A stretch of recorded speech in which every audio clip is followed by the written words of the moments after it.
আমরা একটু জুলাই সনদের অনেকগুলো বিষয় নিয়ে আসি। কোর যে বিষয়গুলো, ফ্যাসিবাদ কেন তৈরি হয়েছিল, সমাজে কেন প্রয়োজন হলো, ফ্যাসিবাদ তৈরি হয়েছিল কোন দেশে, কোন হাসিনা কোন নির্বাচন হতে দেয় নাই, নির্বাচনকে প্রভাবিত করেছিল এবং গণতান্ত্রিক প্রতিষ্ঠানগুলোকে ধ্বংস করেছিল।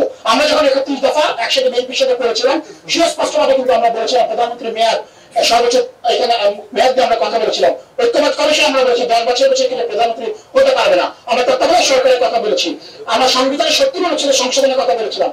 ঐক্যমত কমিশনও কিন্তু আমরা সেগুলো আলোচনা করেছি। সংসদের স্থায়ী কমিটি বিরোধী দলকে দেওয়া, ডেপুটি স্পিকার বিরোধী দলকে দেওয়া, আপনার নির্বাচন কমিশন সহ তত্ত্বাবধায়ক সরকারের প্রধানকে সার্চ কমিটির মাধ্যমে গঠন করা, উচ্চ কক্ষ গঠন করা, ন্যায়পাল নিয়োগ করা, প্রত্যেকটা বিষয় কিন্তু আমাদের 31 দফা ছিল।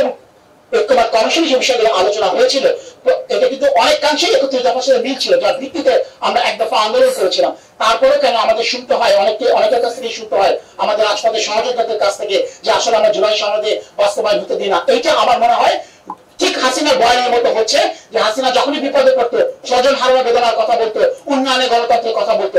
আজকে যারা নির্বাচন নিয়ে ভয় পাচ্ছে বা আশঙ্কা করছে হয়তো নির্বাচন আসলে ফল পাবে না, তারা একটি বিশেষ রাজনৈতিক দল বা অনেকেই বলতে যাচ্ছে যে জুলাই সনদ তারা বাস্তবায়ন দিতে চায় না। এটা আসলে রাহা মিথ্যা কথা। আমি সর্বশেষ আর বেশি কথা বলবো না, আমরা শুধু একটা কথা সর্বশেষ বলতে পারি, জুলাই সনদ যেহেতু আমাদের রাজনৈতিক প্রতিশ্রুতি, সব রাজনৈতিক দল যারা ফ্যাসিবাদ বিরোধী রাজনৈতিক দল ছিল, আমরা আশা করছি সবাই মিলে সনদে আমরা স্বাক্ষর করবো। সনদের বিষয়ে যখন রাজনৈতিক দলগুলোর কাছে মতামত চাওয়া হয়েছিল, আমরা খুব অবাক হয়ে দেখলাম ঐক্যমত কমিশনের সাথে জড়িত একজন, আমি নাম বলবো না, তিনি বলেছেন আমরা রাজনৈতিক দলগুলোর কাছ থেকে মতামত চাইনি, শব্দ গঠন বাক্য গঠন এই বিষয়ে জানতে চেয়েছি। আসলে একটা সার্থক বাক্যের 3টা গুণ থাকে, আকাঙ্ক্ষা, আসক্তি, যোগ্যতা। আমরা কি এখন বাংলা ব্যাকরণের ক্লাস শেখাতে বসেছি?